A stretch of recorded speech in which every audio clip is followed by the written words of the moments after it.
Much aloha to the family, much aloha to the tribe. Welcome and welcome back. I hope everyone out there is doing well. I hope everyone out there is blessed. Today we're going to be speaking upon to making it true.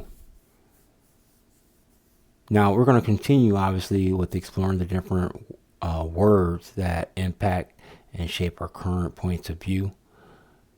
Now whether from overuse or purposeful misuse, these words still shape what we crystallize into and as our reality.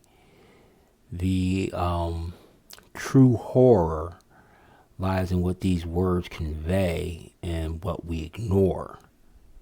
The image or the concept, right, that is attached to, the value or the worth that they hold, and then the application or use that captures the mind.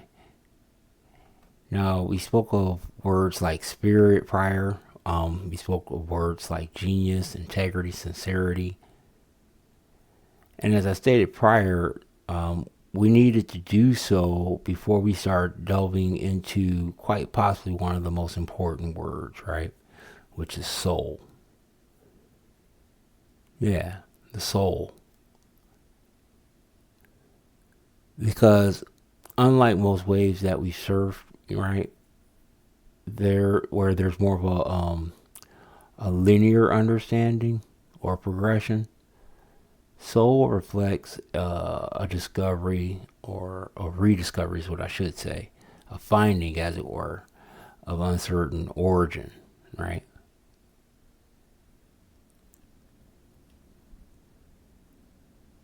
Let me play this real quick for you guys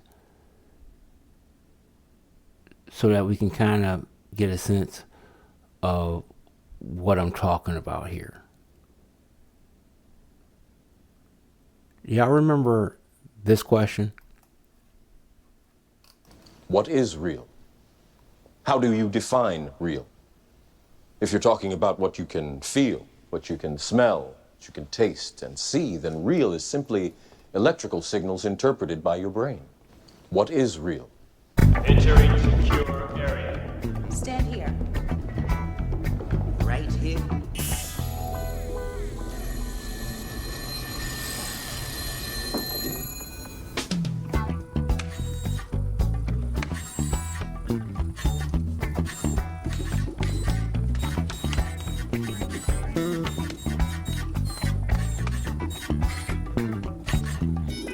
Blackness confirmed. You got soul, right? Right. There's very few things in this world that can cause discomfort, like witnessing the lifeless coldly try to imitate life, right? Whether it's the robotic laughter, the movement lacking fluidity. Hell, we even have a dance, right, called, doing a robot, or what we say, pop locking, right? The stare of predation and that chilling effect and that cold embrace. We almost say it instinctually, like, they feel cold, right? There's no there. They feel lifeless. These distinctions recognize the lack of a soul, as it were. Again, the imitation of life. Now, in our common vernacular, we tend to call that person crazy. They cray. They're a sociopath or a psychopath. Right? So what is it about a soul that religions vie for them?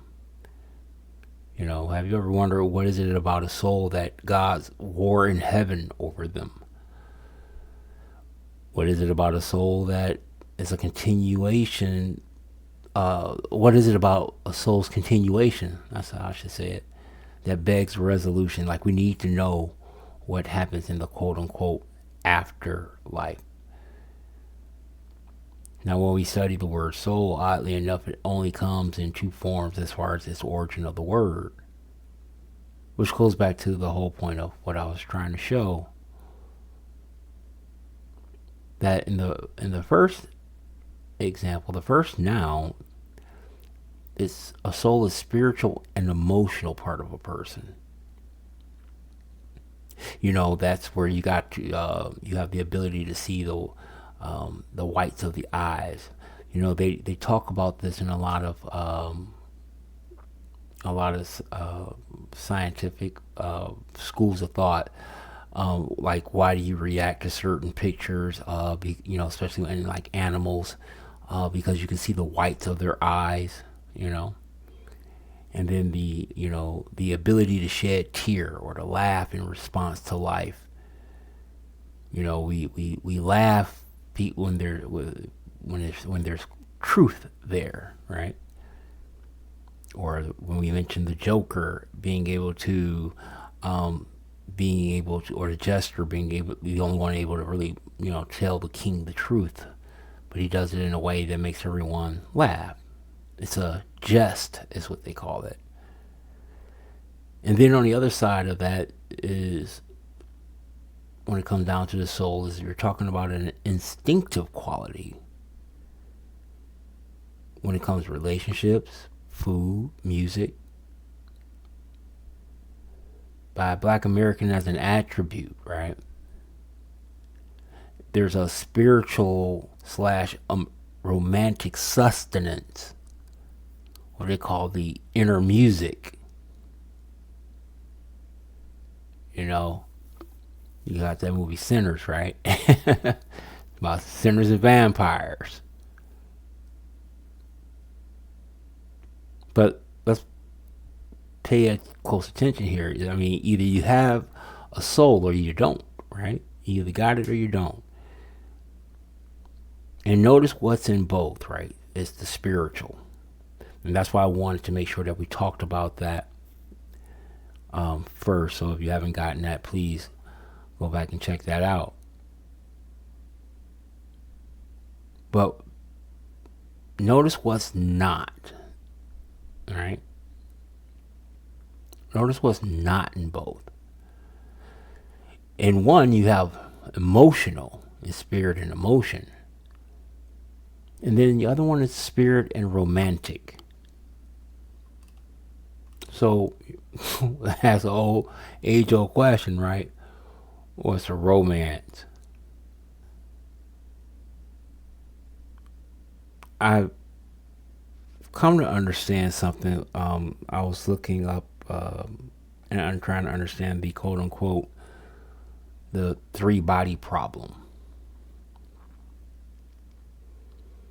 And the issue here is that it's two bodies in revolution around one center point or one body. So how would that flow, or how would that act if there's a third body introduced? But then I came to realize something, that the center point is the third body. There has to be a equilibrium, as it were. There has to be a center point.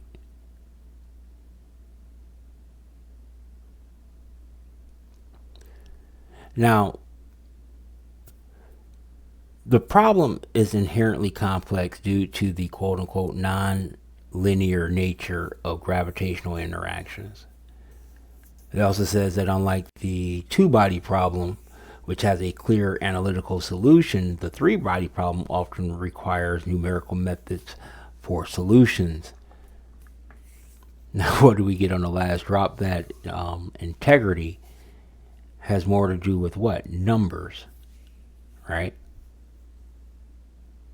I always tell my cousins and my nephews that there's a difference between looking for a solution and looking for an answer. When it comes down to a solution, you're looking for a reconciliation.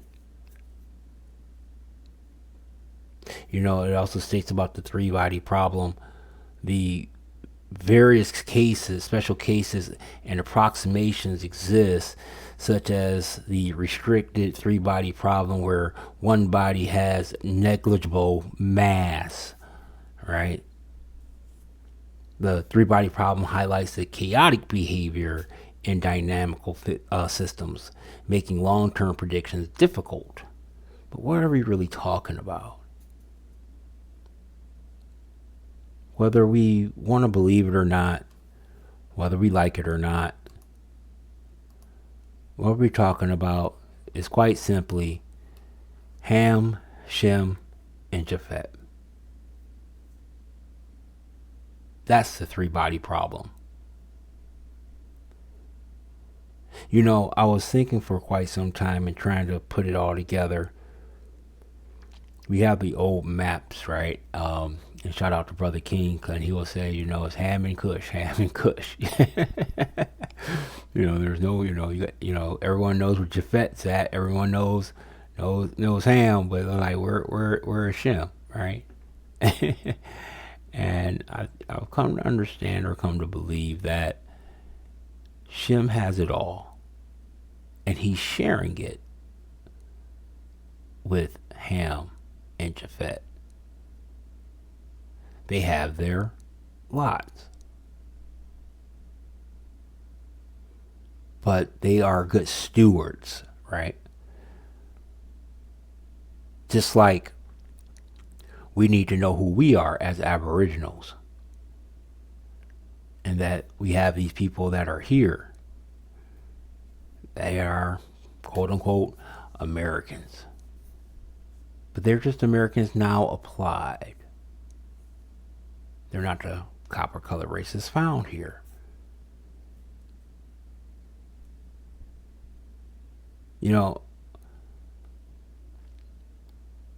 With that being said, and I'll end with this.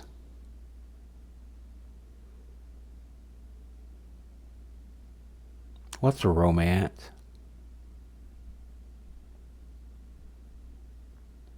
What is it about having a soul that's so important? Is what you believe make you a soulless person? Is your emotions good enough to make up for that which is lacking in sustenance? That inner music, right? That heartbeat, that inner drum.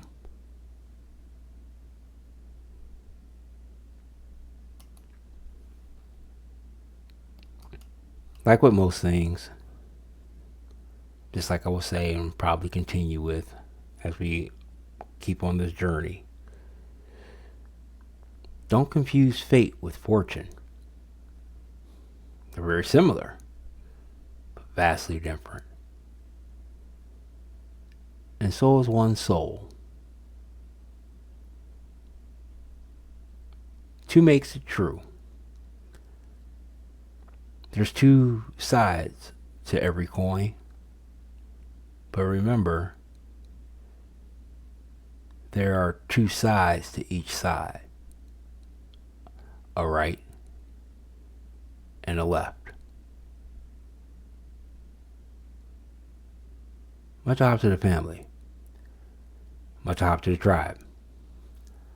I love you. Peace.